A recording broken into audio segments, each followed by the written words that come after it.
Bom, a eletrodinâmica é a parte da eletricidade que a gente estuda agora, a eletricidade em movimento. Movimento significa, temos cargas elétricas agora se movimentando de forma controlada. Forma controlada significa o quê? Que a gente orienta agora para onde as cargas elétricas vão se movimentar. Uma carga elétrica ela pode se movimentar quando você cria um campo elétrico em torno dela. E essa carga elétrica, ao estar sujeita a esse campo elétrico, sofre a ação de uma força. A força desloca essa carga de um lugar para outro. Esse deslocamento realiza trabalho. No entanto, se eu fizer isso dentro de um condutor metálico, eu consigo controlar não só o movimento de uma única carga, mas o movimento de um conjunto de cargas elétricas. A esse movimento conjunto de cargas elétricas que eu promovo devido a um campo elétrico dentro desse condutor, nós damos o nome de corrente elétrica. E aqui, nessa primeira imagem, nós temos a principal aplicação que nós temos da eletricidade nos dias de hoje. Aliás, desde sempre, praticamente, quando surgiu a eletricidade, que é a produção de luz. Certo? Nós utilizamos a corrente elétrica como função principal a produção de luz. Tanto é que não faz parte do linguajar cotidiano, da linguagem coloquial, falar em energia elétrica como se fosse luz. Tipo, acabou a energia elétrica. O que a gente fala em geral? Acabou a luz. Aliás, a palavra luz quase vira sinônimo de energia elétrica, né? Tá ok? Exatamente, porque a principal função que nós utilizamos da energia elétrica é para a iluminação, tá? Tanto é que essa semana passada foi anunciado os ganhadores do Prêmio Nobel. E o ganhador do Prêmio Nobel de Física, certo? Foi exatamente por ter inventado um tipo de lâmpada chamado LED azul. O LED azul possibilitou a invenção dessa lâmpada aqui, ó. Tá vendo aqui na sala de aula? Essa lâmpada aqui é de LED, certo? O LED azul, a gente fala azul, mas porque na verdade a cor principal produzida é o azul, certo? Mas na verdade ele produz muito mais cores além do azul, dando a impressão de uma cor branca. Ele possibilitou a invenção do LED branco, que hoje é utilizado em iluminação ambiente. Qual a grande vantagem? A grande vantagem é que essa forma de iluminação consome pouca energia elétrica, tem alta eficiência e pouco gasto de energia elétrica. Uma lâmpada de LED como essa daqui, que numa lâmpada fluorescente tem mais ou menos aí 80 watts, uma lâmpada de LED dessa aqui tem mais ou menos uma potência de 20 watts. Ou seja, ela chega a ser quase 4 vezes mais econômica do que uma lâmpada fluorescente comum. Tá? Então, como os caras inventaram essa lâmpada com alta eficiência energética, e isso possibilitou uma racionalização do consumo de energia elétrica, eles ganharam o Prêmio Nobel de Física nesse ano. Tá? Bom, a corrente elétrica, ela surge quando? Vamos pegar uma situação mais simples. Eu tenho aqui, nessa ilustração, um condutor metálico. Os condutores metálicos, eles são caracterizados por ter o que nós chamamos dentro deles de elétrons livres. O que são esses elétrons livres? O elétron livre é aquele elétron que faz parte da camada de valência do átomo metálico. Se você perceber dos elementos químicos, os átomos metálicos, em geral, eles têm 1, 2 ou 3 elétrons na camada de valência. O que é a camada de valência mesmo? É a última camada do átomo, certo? Como os metais têm 1, 2 ou 3 elétrons em geral na camada de valência, eles têm poucos elétrons nessa camada. Para em geral estar estável e ficar completamente estável esse elétron, preenchida essa camada, em geral tem que completar 8 elétrons na camada de valência, com exceção do hélio que tem que ter 2. Mas no caso geral, você consegue completar até 8 elétrons na camada de valência, chamada regra do octeto. Se um átomo tem 1, 2 ou 3, então ele tem poucos elétrons. E esses átomos, eles têm mais facilidade de perder elétrons do que ganhar. Então, como os átomos metálicos, eles têm enorme facilidade de perder elétrons, esses elétrons são fracamente ligados ao seu núcleo. Portanto, eles podem migrar de um átomo para outro com muita facilidade. Tanta facilidade que esses elétrons são chamados de elétrons livres. Então vamos considerar, por exemplo, um desses elétrons. Eu não desenhei os outros ali para não poluir a imagem, certo? Mas imagine que eu tenho um elétron livre ali, num dos átomos que pode saltar para qualquer lugar. E aí o que eu faço? De um lado eu coloco um corpo eletrizado positivamente ali, representado pelo corpo A, e do outro lado eu coloco um corpo eletrizado negativamente. Qual o resultado? Nós temos aqui o surgimento de um campo elétrico, que vai de onde para onde? Do positivo para o negativo. Esse campo elétrico indica entre o lado A e o lado B aqui uma diferença de potencial. Uma diferença entre o potencial positivo e o potencial negativo. O que aconteceu quando esse campo elétrico atuou sobre a carga? Voltamos à cena ali, ó. Na hora que eu fiz uma diferença de potencial nesse condutor metálico, o campo elétrico produziu uma força sobre a carga. E o que aconteceu com a carga? Ela entrou em movimento. Mas quando essa carga se movimentou aqui, devido à ação do campo elétrico, essa carga, ao estar sujeita ao campo elétrico e estar sujeita à ação de uma força, ela realizou o trabalho durante esse processo. Ela sofreu um deslocamento. Portanto, ela teve um gasto de energia para que isso acontecesse. No entanto, é apenas um elétron que se move ali dentro do condutor?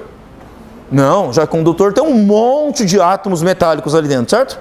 Como ele tem um monte de átomos, ele também tem um monte de elétrons. Esse monte de elétrons livres que estão ali, que podem se movimentar, todos eles passam a ser orientados na sua movimentação, nesse caso, da direita para a esquerda. A esse movimento conjunto de elétrons nós damos o nome de corrente elétrica. Então, nessa animação de baixo aqui, eu mostro o que está acontecendo basicamente aqui, ó. Eu tenho desse lado uma placa positiva, do outro lado uma placa negativa, e entre as duas placas eu tenho um corpo, um condutor metálico aqui. Cada uma dessas partículas que estão vendo aqui, ó, andando em zigue-zague, são os elétrons. Esses corpos vermelhos aqui são corpos positivos, representando o núcleo dos átomos. E aí o que acontece? Os elétrons vão migrando, vão colidindo com as partículas no meio do caminho, mas praticamente todos eles estão se movimentando de onde para onde? Da direita para a esquerda. Esse movimento contínuo de elétrons que eu tenho aqui, nós damos o nome de quê? Corrente elétrica, ok? A essa movimentação, que eu dei o nome de corrente elétrica, ela é chamada de corrente elétrica real quando eu analiso microscopicamente quem se move. Quem se move aqui? São os elétrons se movimentando do lado negativo para o lado positivo. No entanto, nem sempre as coisas foram assim. Anteriormente à descoberta do elétron, já havia eletricidade. O elétron foi descoberto no finalzinho do século XIX por J.J. Thomson. E ele descobriu que o elétron é uma partícula subatômica que compõe o átomo com carga negativa. Só que antes de descobrir a existência do elétron, a eletricidade já existia. Mas como é que pode existir eletricidade antes da descoberta do elétron? Aí é que está a grande questão. A eletricidade ela surgiu numa época que nem se sabia da existência do elétron. Mas como era pensada a eletricidade?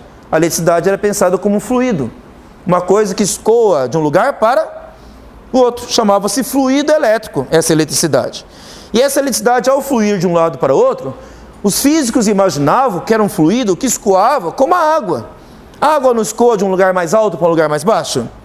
Então eles pensavam que o fluido elétrico também escoava daquele que era mais para aquele que era menos. Então o que era um corpo positivo? Um corpo com excesso de fluido elétrico. O que era um corpo negativo?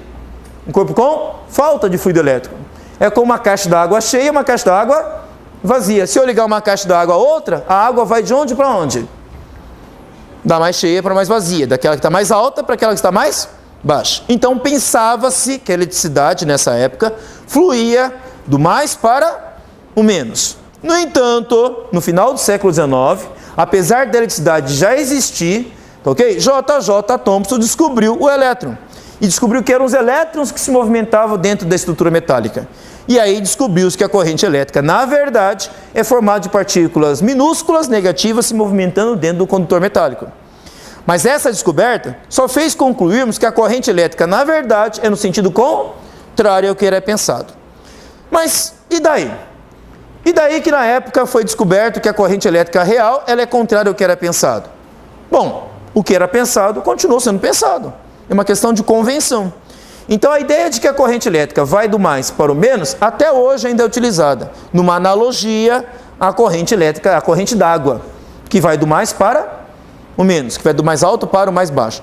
E essa corrente elétrica interpretada do mais para o menos, nós chamamos ela de corrente elétrica convencional. Ela tem o mesmo sentido do campo elétrico. Porém, ela só é utilizada quando eu analiso o circuito elétrico na corrente elétrica de forma macroscópica. Toda vez que eu olhar um circuito elétrico macroscopicamente, ou seja, sem me preocupar com o que acontece dentro do fio, eu penso na corrente elétrica convencional. No entanto, se eu for justificar microscopicamente o que está acontecendo dentro do fio, aí sobre qual corrente elétrica que eu tenho que falar? Se eu falar microscopicamente o que está acontecendo dentro do fio? Na corrente elétrica real. Certo? Então, em fios metálicos, toda vez que eu for interpretar microscopicamente, eu falo da corrente elétrica real. Macroscopicamente, eu falo da corrente elétrica convencional. Por que até hoje a gente utiliza a corrente elétrica convencional? Por uma questão de tradição, uma questão de cultura. Como, na verdade, a eletricidade já existia antes da descoberta do elétron, aliás, quando eu falo eletricidade já existia, inclusive a lâmpada já existia. Thomas Edison já havia inventado a lâmpada muitos anos antes da descoberta do elétron. Vários aparelhos elétricos já existiam antes da descoberta do elétron. Por exemplo, inclusive motores elétricos. Já existiam motores elétricos, já existia lâmpada, já existia um protótipo de rádio.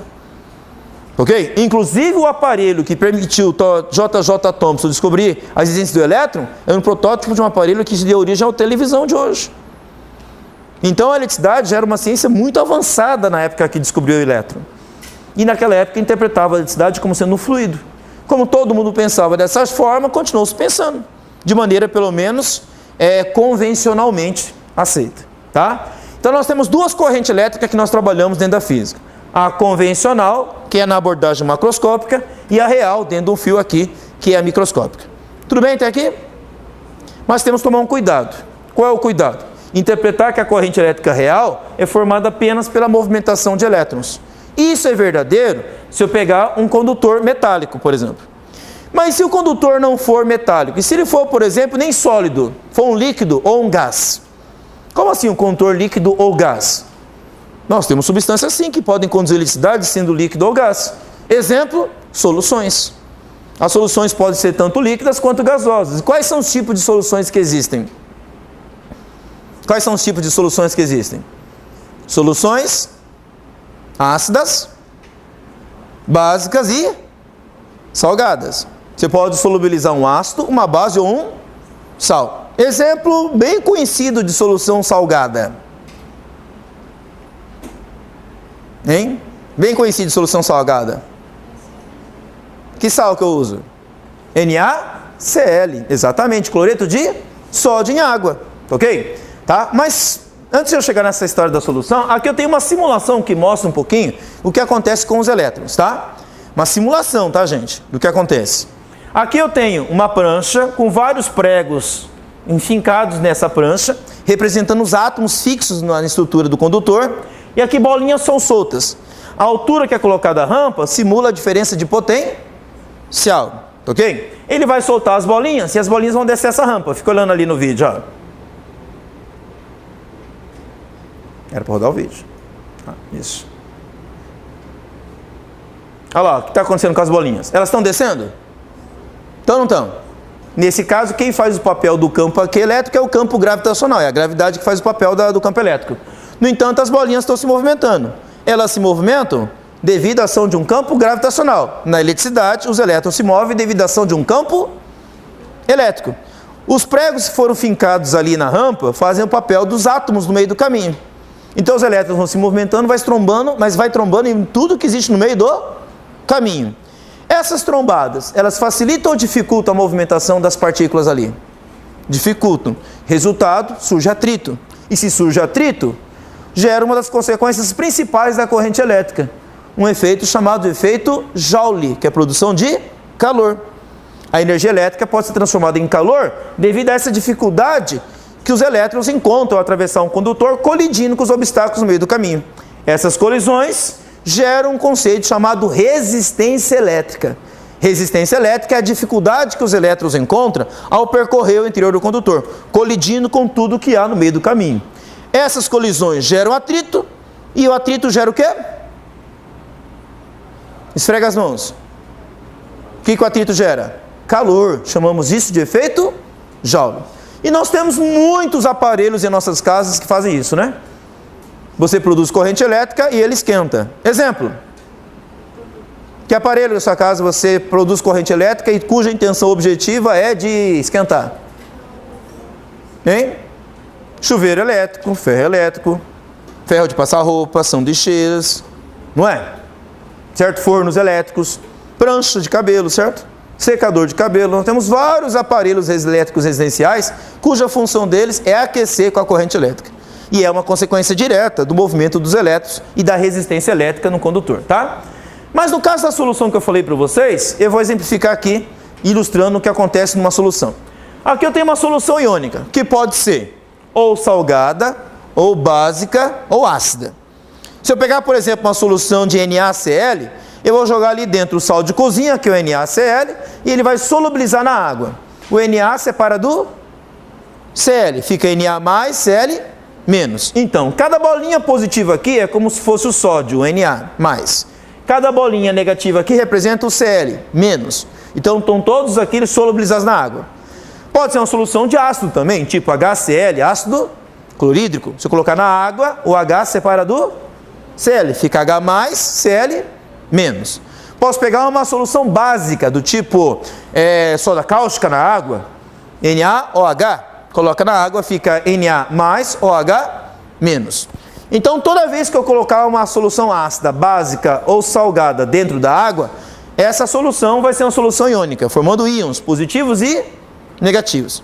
E aí eu coloco aqui de um lado uma placa eletrizada positivamente, outra placa do outro lado eletrizado negativamente. Surge entre as duas placas um campo elétrico. O que o campo elétrico vai fazer sobre cada uma dessas cargas aqui? Vai produzir uma força. Mas uma força fazendo o que com essas cargas elétricas?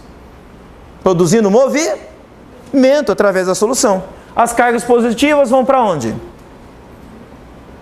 Para onde vão essas cargas positivas aqui, representando o sódio? Vão para a placa negativa. E o cloro aqui, representado pelas cargas negativas, vão em direção aonde? Ao positivo. Então, o que vai acontecer? Nós teremos a movimentação de íons dentro da solução aqui, ó. Os íons vão começar a movimentar devido à diferença de potencial criada aqui em cima. E aí os íons começam a se movimentar, cada um numa direção e sentido diferente. Enquanto que os positivos vão para a placa negativa, os negativos vão para a placa positiva. O que surgiu dentro da solução iônica? Uma corrente elétrica.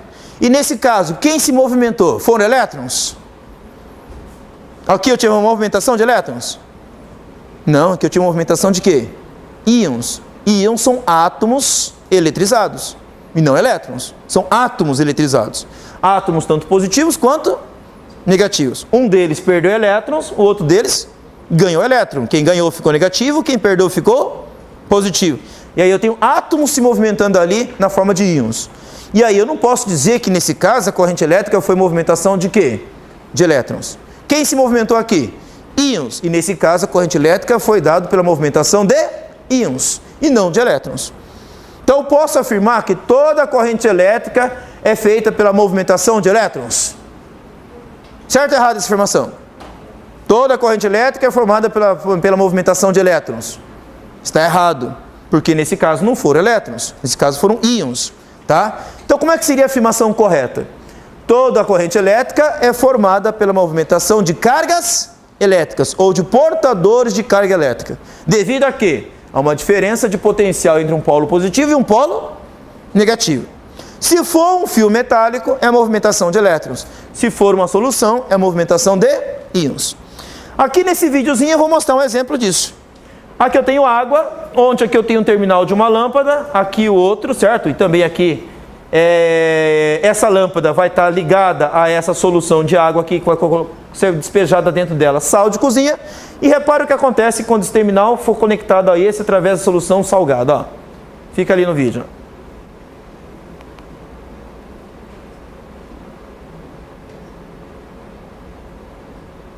Olha lá, o que está começando a acontecer com a lâmpada? Ela está acendendo, certo? O cara vai agitar ali com bastão de vidro para solubilizar melhor o sal de cozinha. E aí o que aconteceu com a lâmpada agora? Acendeu, certo? Por que ela está acendendo ali?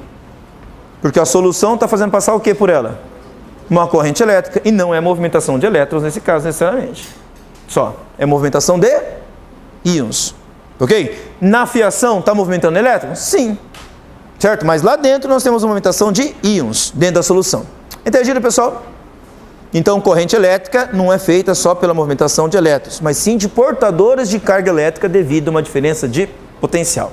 Ok? Bom, então nós temos aqui uma corrente elétrica que vai tanto para um lado quanto para o outro. E a corrente convencional, ela sempre vai do positivo para o negativo, independentemente se é íons ou elétrons se movimentando ali dentro. Tá? Bom, então o que é a definição da corrente elétrica? É o movimento ordenado de portadores de carga elétrica devido a uma diferença de potencial, tá ok? Os portadores de carga elétrica podem ser nos condutores os elétrons, nos condutores aqui, por exemplo, sólidos, os elétrons, e na solução iônica são os íons, tá? Se a corrente elétrica é movimentação de cargas elétricas, então, de portadores de carga elétrica, como é que eu meço a medida da corrente elétrica? A medida da corrente elétrica é chamada de intensidade da corrente elétrica, representado pela letra I, tá? E a gente mede essa intensidade da corrente elétrica medindo a quantidade de carga elétrica que atravessa uma determinada secção do fio, por exemplo aqui, num determinado intervalo de tempo. Vamos imaginar que eu tenho um fio por onde está passando corrente elétrica. Essa secção aqui, que é essa área circular aqui desse fio cilíndrico, ela vai ser atravessada por um monte de cargas elétricas, nesse caso elétrons.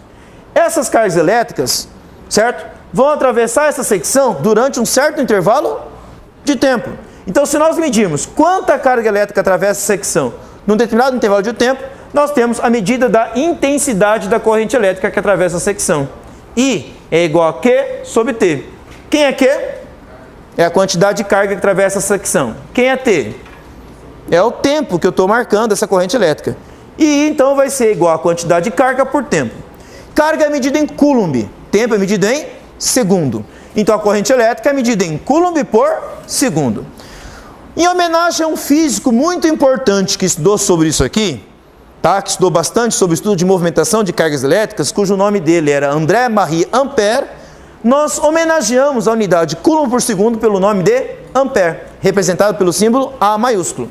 Tá? Então, no Sistema Internacional de Unidade, a unidade coulomb por segundo, C sobre S, é chamado de Ampère, representado pela letra A no Sistema Internacional de Unidade. E a quantidade de carga, você mede contando o número de elétrons que atravessa a secção, certo? Cada elétron tem uma carga elementar. O número de elétrons vezes a carga elementar me dá a carga total, como a gente já viu lá atrás. Essa quantidade de carga por tempo me dá a medida da corrente elétrica. Essa equação, olhem como ela é muito parecida com a medida de corrente d'água. Na maior parte das residências, não tem um aparelho que as companhias de saneamento instalam na frente da casa? O pessoal chama aquilo de relógio d'água, né?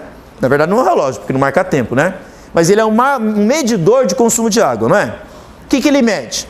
A quantidade de metros cúbicos de água por mês. Então lá é a quantidade de metros cúbicos de água, volume. Quantidade de água por mês. O mês é o tempo. E você tem a corrente d'água atravessando o aparelho.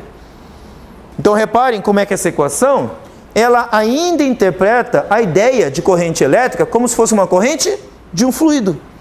Um fluido que atravessa a secção do fio em um determinado intervalo de tempo. Nós chamamos isso agora de carga elétrica. Tá? E nós sabemos que a carga elétrica hoje é a movimentação dos elétrons no interior de um fio metálico. Por outro lado, a ideia ainda permanece.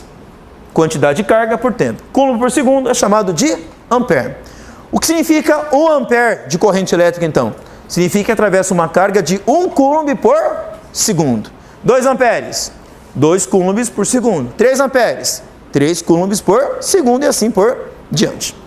Às vezes, a gente trabalha com correntes elétricas muito baixas, tá? Por exemplo, dentro do nosso corpo, o nosso sistema nervoso, ele também tem corrente elétrica, só que não são elétrons, tá? Nosso sistema nervoso, ele produz corrente elétrica através dos nervos.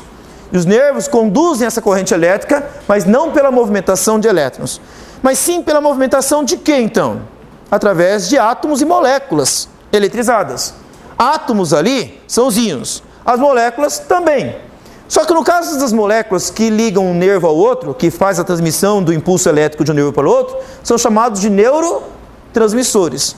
Os neurotransmissores são moléculas cuja única função delas é se deslocar devido a um campo elétrico produzido nos neurônios. Então os neurônios, eles conectam a outro neurônio através das sinapses e nessa sinapse passa carga elétrica de uma sinapse para outra. E essa carga elétrica se dá através de moléculas eletrizadas, que são chamadas de neurotransmissores. E nesse caso são íons, então, que estão se movimentando de um lado para o outro, e não elétrons. Por isso que a corrente elétrica biológica é diferente da corrente elétrica na fiação que nós temos aí. Porque na fiação são elétrons, e nos organismos a corrente elétrica é a movimentação de íons. Como não são os mesmos portadores de carga elétrica, eu não digo que a eletricidade é da mesma forma, certo? ela não é exatamente igual porque os elementos que conduzem a eletricidade são diferentes, tá? Mas a ideia da eletricidade continua sendo a mesma, porque os dois são fenômenos elétricos, tá? Tudo bem até aqui, pessoal? Tá? Bom, como eu estava falando, no caso da nossa corrente elétrica, nossos neurônios, não são medidos em amperes, porque a corrente elétrica é muito pequena. Em geral, é medida em miliamperes. O que é miliampere? Mili significa milésimos, então é em milésimos de ampere. Ou seja, valores 1000 vezes menor que 1 ampere, 1 miliampere. Tá? Então, correntes elétricas muito baixas são medidas em miliamperes em geral. Ok?